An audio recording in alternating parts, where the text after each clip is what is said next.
وبنعمته تتم الصالحات أشهد أن لا إله إلا الله وحده لا شريك له وأشهد أن محمدا عبده ورسوله الكريم اللهم صل وسلم على نبينا وسيدنا المصطفى محمد وعلى آله وأصحابه أجمعين أما بعد رب اشرح لي صدري ويسر لي أمري واحلل عقدة من لساني yafqahu qawli. Segala puji bagi Allah, kemudian salawat dan salam kepada Rasulullah, pada keluarga dan seluruh sahabat-sahabatnya. Bapak Ibu jemaah salat Isya dan Tarawih yang Allah muliakan, insyaAllah kita akan bersama sekitar 15 atau 20 menit ke depan. Malam ini saya ingin memulai dengan beberapa cerita. Yang pertama, mungkin sudah masyhur, pernah kita dengarkan cerita tentang seorang pemuda yang ketika berjalan menyusuri sungai karena kelaparan dan melihat apel jatuh di aliran sungai. Dia ambil, dia makan.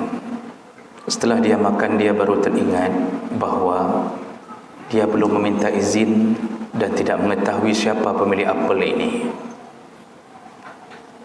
Karena rasa bersalahnya, padahal itu apel jatuh, bukan apel dipetik. Tapi karena dia merasa bersalah belum meminta izin kepada pemilik apel, dia susuri sungai itu untuk mencari pemilik apel. Dan akhirnya dia temukan satu kebun apel. Dia masuk, dia menemui pemiliknya, dan dia memohon untuk diizinkan apa yang telah dia makan dari apel yang jatuh tadi. Pemilik apel terperanjat. Jarang-jarang ada orang yang datang hanya untuk meminta diizinkan apel yang telah dimakan, padahal apel itu bukan dicuri, jatuh ke susuran sungai. Karena rasa terkejutnya, rasa kagumnya, pemilik apel mengatakan, tidak aku izinkan sampai engkau bekerja denganku setahun lamanya. Pemuda ini heran, hanya untuk menghalalkan satu apel diminta untuk bekerja setahun lamanya. Tapi karena rasa takutnya ini menjadi benda yang haram baginya, dia terima, dia kerja. Setelah setahun dia kembali datang, dia kembali mengajukan permohonan izin untuk diizinkan apel setahun yang lalu. Kata pemilik apel, tidak aku izinkan. Ada satu syarat lagi yang harus kupenuhi, baru ku izinkan. Apa dia? Engkau harus menikah dengan anakku. Namun sayangnya anakku bisu, buta, tuli, lumpuh. Karena ingin menghalalkan apel tersebut terpaksa, si pemuda menjawab iya. Demi menghalalkan apel tadi, akhirnya dinikahkan. Malam pertama ketika menemui istrinya, dia lihat istrinya tidak seperti yang dikabarkan oleh mertuanya. Dia keluar dari kamar, lalu dia berkata, wahai ayah mertuaku, itu bukan istriku. Bukankah engkau mengatakan istriku bisu, tuli, buta, lumpuh? Itu lengkap, onderdinya lengkap semua. Kata ayahnya, itulah anakku. Yang kumaksud dengan bisu, dia tidak pernah berbicara dengan yang haram. Yang kumaksud dengan buta, dia tidak pernah melihat sesuatu yang haram. Yang kumaksud dengan tuli, dia tidak pernah mendengarkan kalimat-kalimat yang haram. Dan kumaksud dengan lumpuh, dia tidak pernah berjalan ke tempat yang haram. Dan akhirnya mereka menikah, punya anak. Anak itu diberi nama Nu'man, dan pemuda itu bernama Sabit. Berarti anaknya bernama Nu'man bin Sabit. Siapakah dia? Imam Hanafi, imam dari 4 mazhab. Imam pertama, Imam Hanafi. Lahir dari siapa? Dari seorang ayah yang tidak berani memakan apel sebelum dihalalkan. Cerita kedua, kita malam ini cuma cerita-cerita aja. Cerita kedua, Seorang anak berumur 2 tahun ditinggal ayahnya, lalu dipelihara oleh ibunya, tinggal di Palestina. Pada suatu hari ibunya pergi untuk berbelanja, anaknya ditinggalkan dalam ayunan. Lalu kemudian pulang ibunya, ternyata anaknya sudah berada di tangan tetangganya. Lalu dia tanya, "Kenapa anakku bisa berada di tanganmu?" Tetangganya menjawab, "Tadi dia menangis, ku ambil lalu ku beri ASI." Jadi di bawah, di tangan tetangganya sedang diberi ASI. Si ibu ini mengatakan terima kasih. Lalu dia ambil anaknya, dibawa ke rumahnya. Apa yang dia lakukan? Dia masukkan jari telunjuknya ke dalam kerongkongan si bayi ini yang 2 tahun ini. Dimuntahkan ASI tetangganya. Kenapa? Ada rasa keraguan, ada rasa khawatir mungkin ASI itu bercampur dengan benda yang haram. Sedangkan dia menjaga anaknya habis-habisan dari sesuatu yang haram, dimuntahkannya, Bang. Lalu kemudian anak ini besar, menuntut ilmu, pergi ke Mekah, pindah kemudian, lalu pergi ke Baghdad, Iraq, umur 18 tahun, umur 7 tahun, ada yang mengatakan 9 tahun sudah hafal Quran 30 juz. Lalu pindah ke Iraq, umur 18 tahun sudah menjadi mufti di Iraq. Pindah umur 40 tahun ke Mesir, dikenal sebagai ulama terbesar di zamannya, sampai hampir mayoritas orang Mesir hari ini mengikuti pandangan beliau. Siapakah dia? Dialah Muhammad bin Idris Asy-Syafi'i, atau imam mazhab kita, yaitu Imam Syafi'i. Dari mana lahir? Dari seorang ibu yang memasukkan jari telunjuk agar mengeluarkan yang dia ragu itu haram atau tidak dari anaknya. Cerita ketiga, pokoknya kita cerita saja malam ini, Bang. Kalaupun nanti keluar ayat dan hadis, itu nanti belakangan saja. Kalau Bapak pernah dengar cerita masyhur seorang pemimpin dari Bani Umayyah, ketika ada orang datang melaporkan keluh kesahnya sebagai rakyat, kalau dia melaporkan tentang urusan negara, dihidupkan lampu PLN. Kalau dia melaporkan tentang urusan pribadi, curhat pribadi, dimatikannya lampu PLN oleh pemimpin ini. Dihidupkan lilin pribadi, tidak berani dia pakai lampu negara.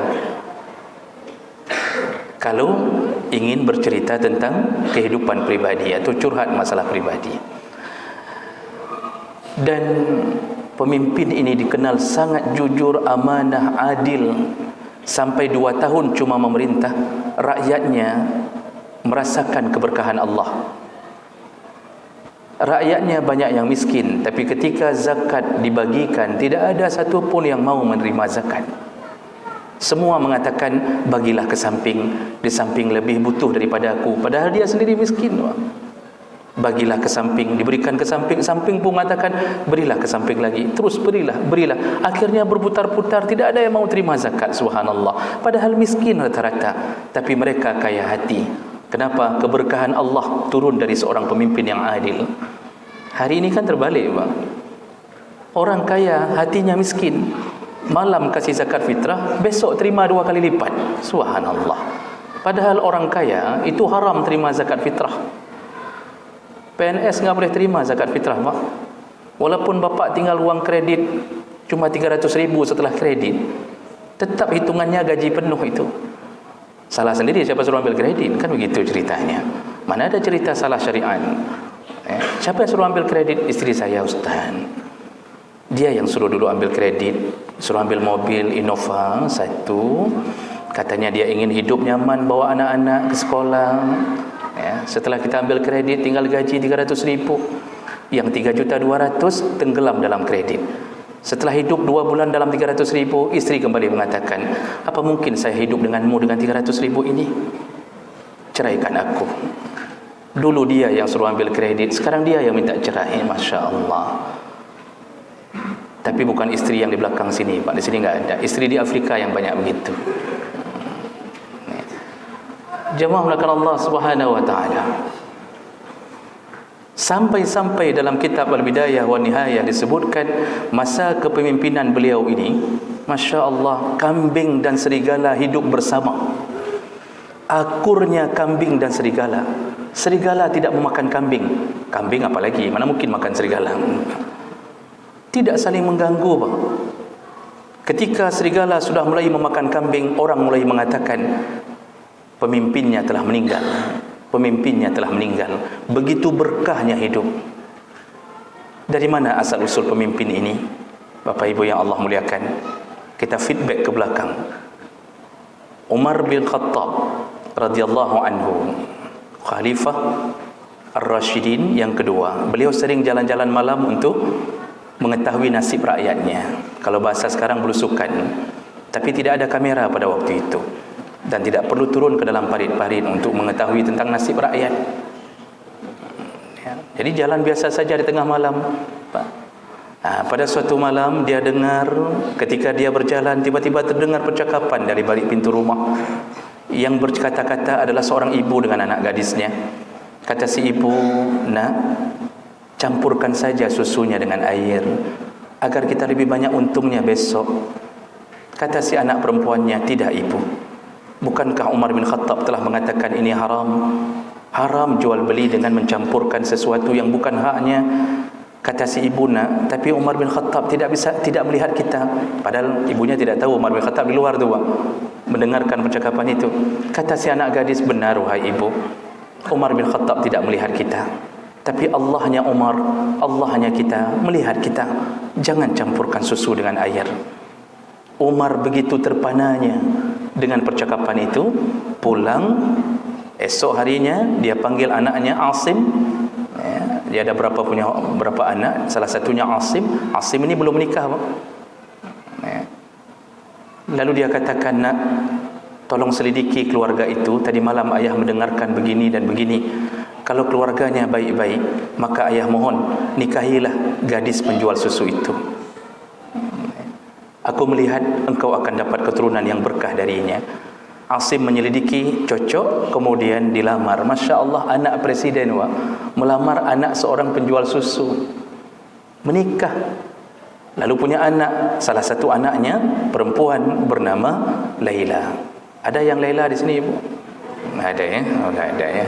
Saya mungkin sudah tersesat di sini jauh sekali kan. Masya Allah, anaknya bernama Laila. Dan ujungnya ceritanya Laila ini, ya, cucunya Umar bin Khattab itu dilamar oleh salah seorang gubernur Mesir di bawah dinasti Umayyah pada waktu itu. Akan berganti setelah Khulafa' Rashidin, berganti menjadi dinasti Umayyah, lalu Abbasiyah, lalu kemudian baru Turki Utsmani.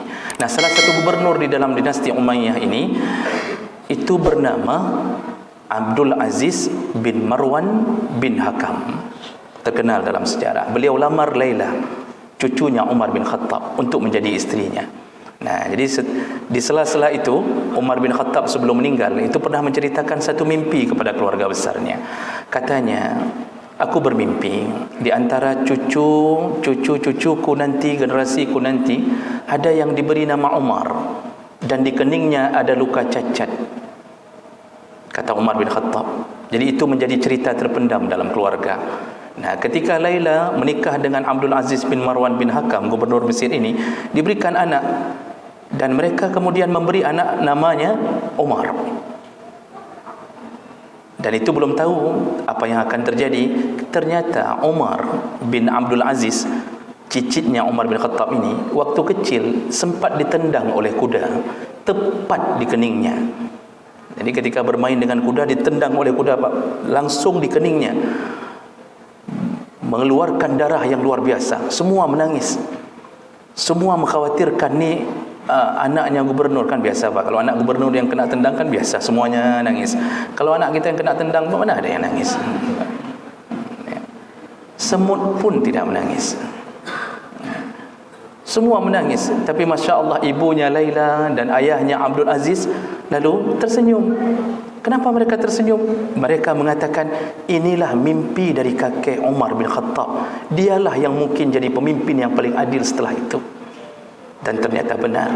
Dia menjadi khalifah Bani Umayyah yang dikenal, dijuluki dengan Umar bin Abdul Aziz, Khalifah Rashidin yang kelima. Padahal Khalifah Rashidin itu 4, Abu Bakar, Umar, Uthman dan Ali. Tidak ada lagi. Setelah itu ganti ke Bani Umayyah. Ternyata diberi julukan Umar bin Abdul Aziz karena jujurnya. Sampai Masya Allah lampu PLN dimatikan kalau bicara masalah rakyat. Kita jangankan lampu PLN, AC PLN saja kita enggak matikan, Pak. Bicara masalah apa nih? Saya punya masalah pribadi. Oh, masalah pribadi ya, langsung kita semua fasilitas negara kita gunakan. Kita bicaranya di kantor aja, bukan di rumah. Di kantor bicara, Pak. Dari rumah menuju ke kantor bicara masalah pribadi. Subhanallah. Tidak dilakukan oleh Umar bin Abdul Aziz. Siapa Umar bin Abdul Aziz ini? Pemimpin yang kita ceritakan tadi. Dari mana beliau berasal? Dari cucu seorang gadis penjual susu yang tidak berani mencampurkan susu dengan air. Baik, sudah 3 cerita. Saya tidak tambah lagi, nanti nggak habis nih cerita nih, Pak. Apa kesimpulan kita? Subhanallah, sejarah membuktikan kalau ingin generasi menjadi generasi yang terbaik, yang akan menggiring kita ke dalam surga Allah, kalau ingin punya anak menjadi saleh, kalau ingin punya anak yang berbakti pada kita, yang menjadi ulama-ulama untuk kita, satu kunci utamanya, jangan pernah masukkan sesuatu yang haram dalam tubuh kita, dalam tubuh isteri kita, dan dalam tubuh anak kita. InsyaAllah saleh, Pak.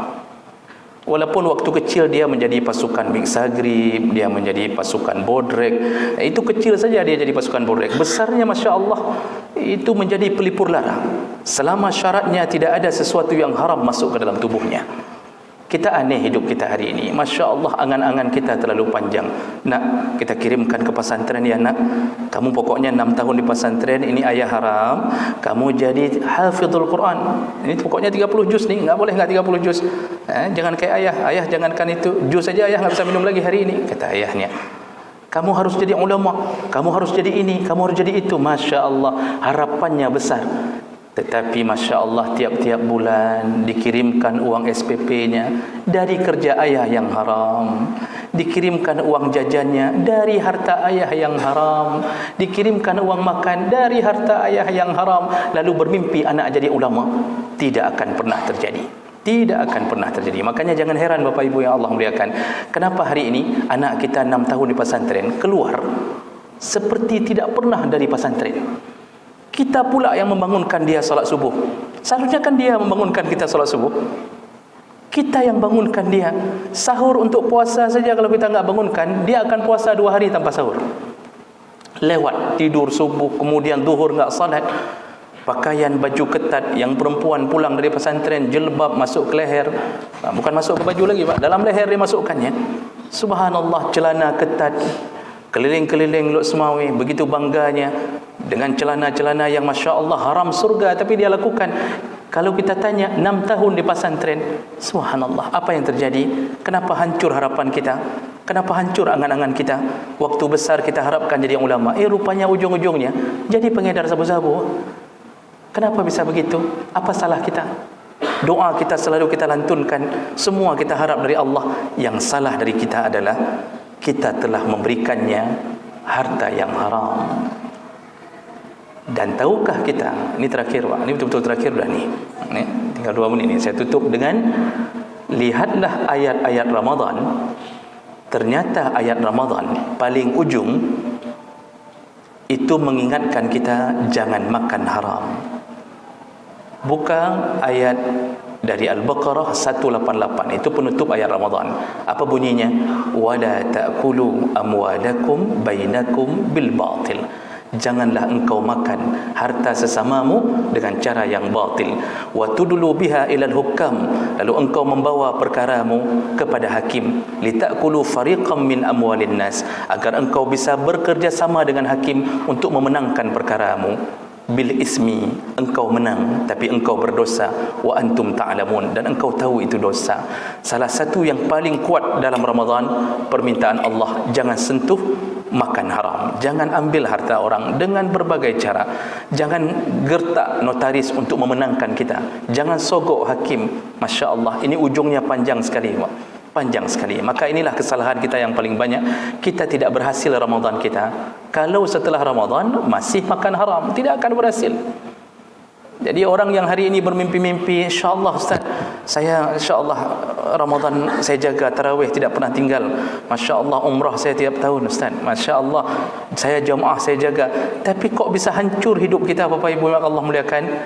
Kita tidak meninggalkan yang haram. Itu efeknya panjang sekali Pak. Rumah tangga hancur kenapa? Haram. Isteri minta cerai kenapa? Makanan-makanan haram. Suami selingkuh. Kenapa? Karena makanan yang haram. Anak-anak hancur, makanan yang haram. Itu akibat tidak taat pada Allah. Inilah permintaan Ramadan yang paling kuat, iaitu jangan sentuh yang haram. Kalau bukan milik kita, jangan ambil apapun. Jangan naikkan harga minyak goreng. Kalau memang layaknya 7.000, kenapa harus dinaikkan menjadi 15.000? Hanya untuk menghiasi perut-perut sebahagian pengusaha. Subhanallah. Orang tidak takut lagi kepada Allah. Mudah-mudahan kita termasuk golongan yang terhindar dari urusan ini, dan semoga Allah kumpulkan kita kembali di dalam surganya. Amin ya rabbal alamin. Subhanakallahumma bihamdik, asyhadu an la ilaha illa anta, astaghfiruka wa atubu ilaih. Wassalamu alaikum warahmatullahi wabarakatuh.